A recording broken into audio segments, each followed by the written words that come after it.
Welcome to everyday cooking. இன்னைக்கு நம்ம கோதுமை மாவு வச்சு குயிக்காக 10 நிமிஷத்தில் செய்கிற மாதிரி ஒரு ஸ்நாக்ஸ் பார்க்கலாம். இதுக்கு ஒரு கப் கோதுமை மாவு எடுத்துக்கோங்க.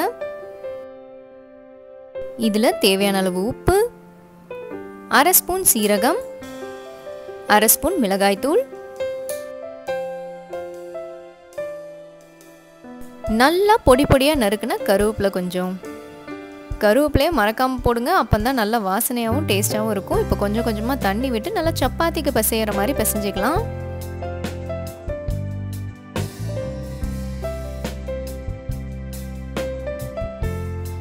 நல்லா அழுத்தி பிசைஞ்சுக்கோங்க, மாவு நல்லா சாஃப்டாக வரணும். இப்போ கொஞ்சமாக மாவு எடுத்துக்கலாம்.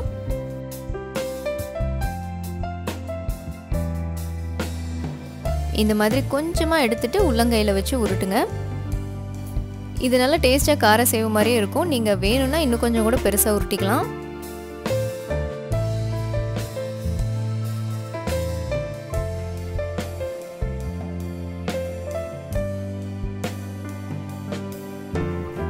இதோ எல்லாத்தையுமே உருட்டியாச்சு. இதை இப்போ நல்லா சூடான எண்ணெயில் மிதமான தீயில பொரிச்சிடுங்க.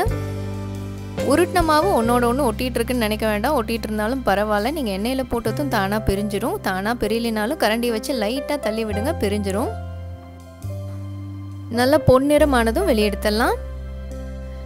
இதை நீங்கள் மிக்சர் மாதிரி வாரக்கணக்கில் கூட ஸ்டோர் பண்ணி வச்சு சாப்பிட்லாம். நல்லா ஏர்டைட் கண்டெய்னரில் அடைச்சி வைங்க, வாரக்கணக்கில் வரும்.